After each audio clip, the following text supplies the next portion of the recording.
Hey, this is the Antisocial Socialite back at it again. Shout out to all of you wonderful new subscribers and returning friends. Welcome.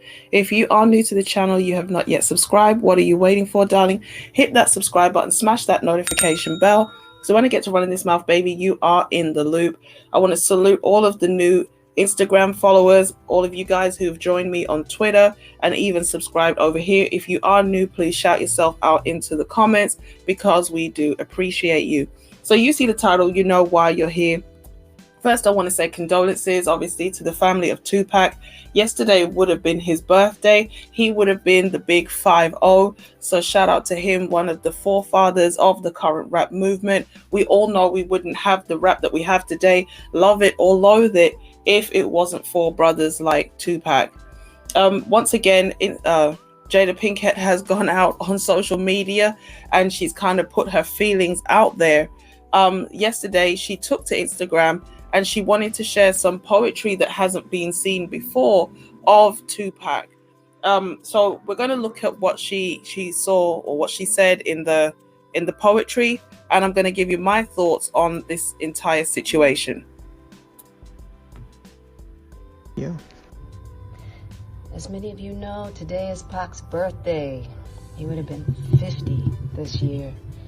And of course, you know, I went down memory lane. Over the years, Pac wrote me many letters and many poems, and I don't think this one has ever been published, honestly. He had a song called Lost Souls on the gang-related soundtrack, but I believe this was the original concept because he wrote this, I believe, when he was at Rikers.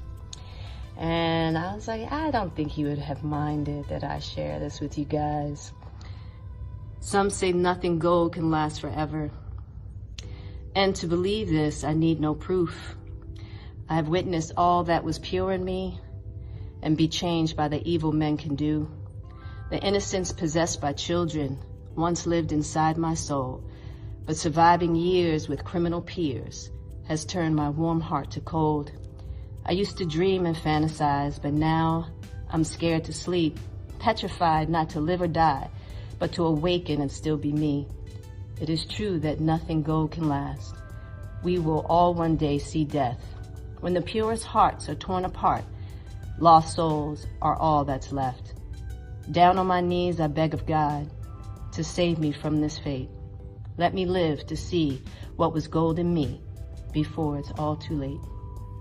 Pac. Obviously, this was a very heartfelt letter. It was very sad that Tupac was taken from us in such an untimely and such a disturbing way. And Jada Pinkett was somebody who had a very troubled childhood. I believe her mother was quite a strict woman, and there was maybe a lot of things that she didn't experience in life. But she was also the child of a parent with a drug addiction. She had a strained relationship with her father. I think they didn't see each other very much at all. And when she started to become popular and famous, that's when they started to try to rebuild the relationship.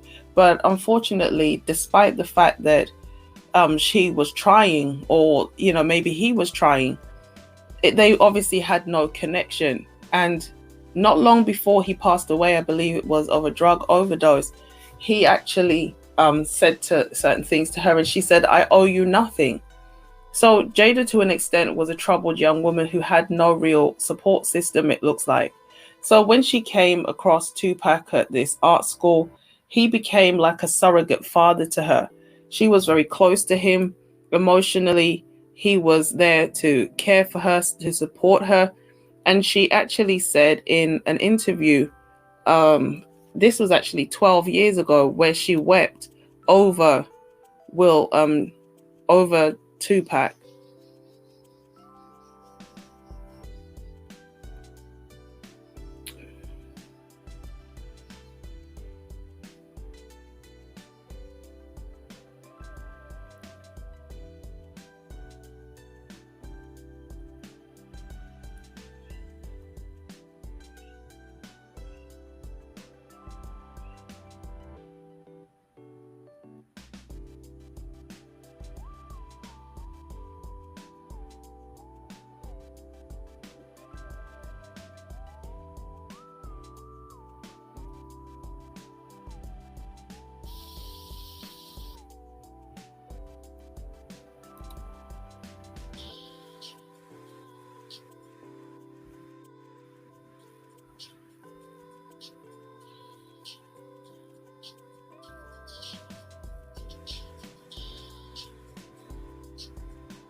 met at Baltimore School of the Arts. It was the first day, and he came over to me and introduced himself. And in high school, Pac was a little funny looking. Definitely, from looking at him, wasn't necessarily like the type of cat that I would even like deal with, you know. But as soon as he approached me, he was like a magnet. It was like once you paid attention to him, he kind of sucked you in. And we hit it off from that moment on. He would tell me all the time, Jada, you're gonna be a star. You know what I mean? We're like, Pac, come on. He's like, you're gonna be a star. You got it. You just got it. I don't think either one of us really thought that we would have made it in the way that we did. But we knew we were going to do something. He was one of my best friends. He was like a brother. And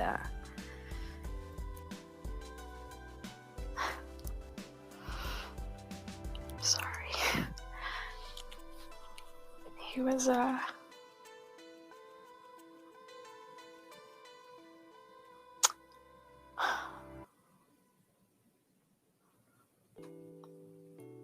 mean, it was beyond friendship for us, you know, as far as just, it's really difficult to explain because the type of relationship we had, you only get that once in a lifetime. So he was like a brother, father figure to me. Very protective, and we took really good care of each other. The best that we could. But we gave. As you heard right there, although Jada initially tried to say the relationship was friendship, the relationship was like a sister to a brother, she had to go on and admit that the relationship she had with Tupac filled the void that the absent father had made. You know, his addiction left her abandoned emotionally, obviously abandoned physically, and she obviously felt neglected, a little bit like lost without direction, because she didn't have the support or the protection of a father, and I don't think her mother emotionally was there for her either. And so Tupac began to play a very significant role in her becoming the person that maybe we see today in terms of moving forward in her career, striving, believing in herself and things like this. And after her father suddenly passed away, once he came back into her life, it's kind of like history repeated itself with Tupac, because not long after, you know, these kind of things, their conversations about them becoming stars and famous happened. He became famous, he went to jail, and unfortunately he eventually lost his life. And obviously the relationship between Jada and her former lovers was brought to a head with this situation with August Alsina, another troubled young man that she was supposed to be guiding and mentoring, but the lines became very blurred because she had a very codependent style of living. I think, you know, it's very common for children who have parents who have drug addictions to feel like they take on a parental role. And so part of Jada never personally developed properly into an adult because she always had these adults around her who needed her quite a lot for emotional support. She herself was not supported. And so part of her is, and she even said this in the Red Table Talk where she talked about the entanglement. She has this need to fix people. She has this need to go around finding people who need basically her help. And unfortunately, August fitted the archetype of her imprint. The man that she deep down loved and has a strong connection to was Tupac. So when she came across August, he fitted two things in one. He had the need to be fixed, but he also had that thug persona that she gravitated towards. That's why in the interview 12 years ago, you know, she said that, you know, initially Tupac wasn't necessarily the kind of guy she would like, maybe because he looked a bit funny, he was a bit goofy. But the more he came into his manhood, the more he became maybe more urban, he started to make more money. That's what really attracted her.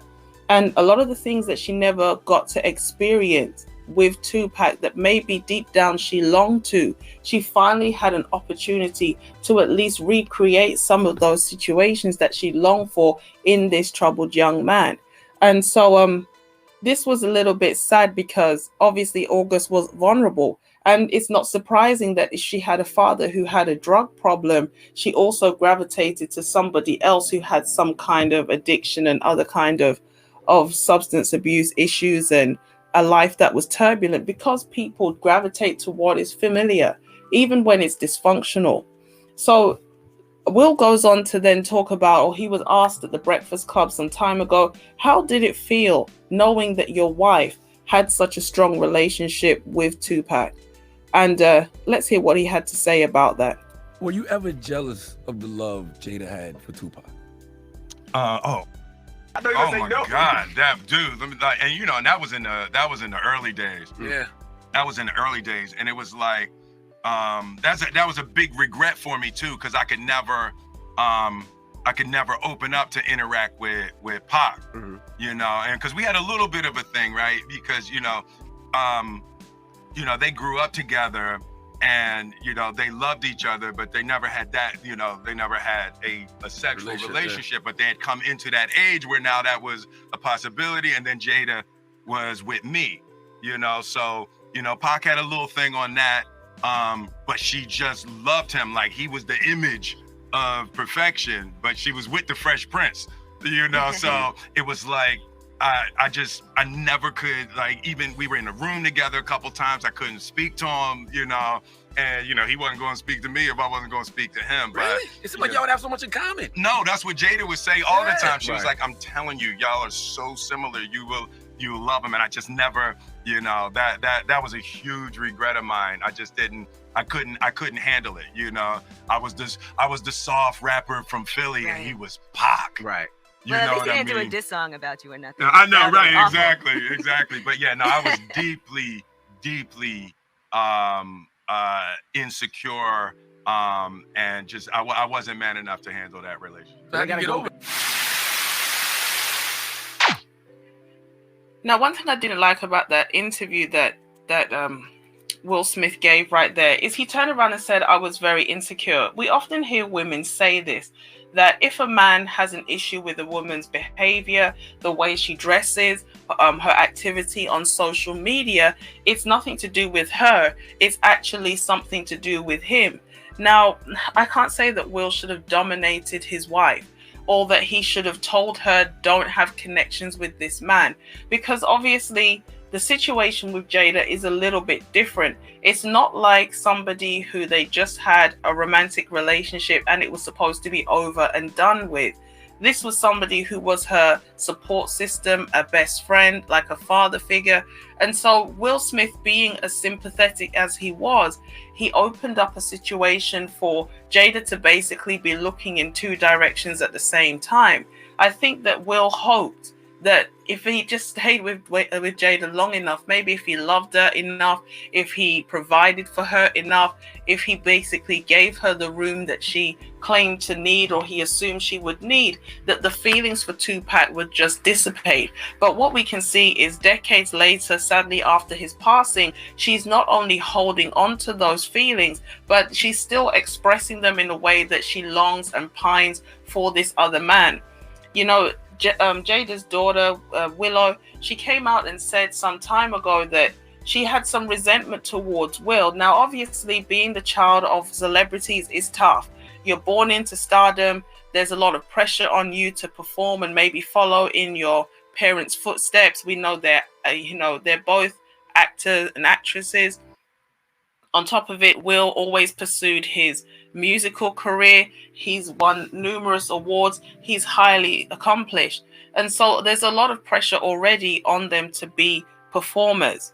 But in addition to this, the turbulence in the marriage obviously is going to create a lot of instability, fear, and anxiety, because Willow actually went on to say that she wrote a letter to Tupac, and this is what it said.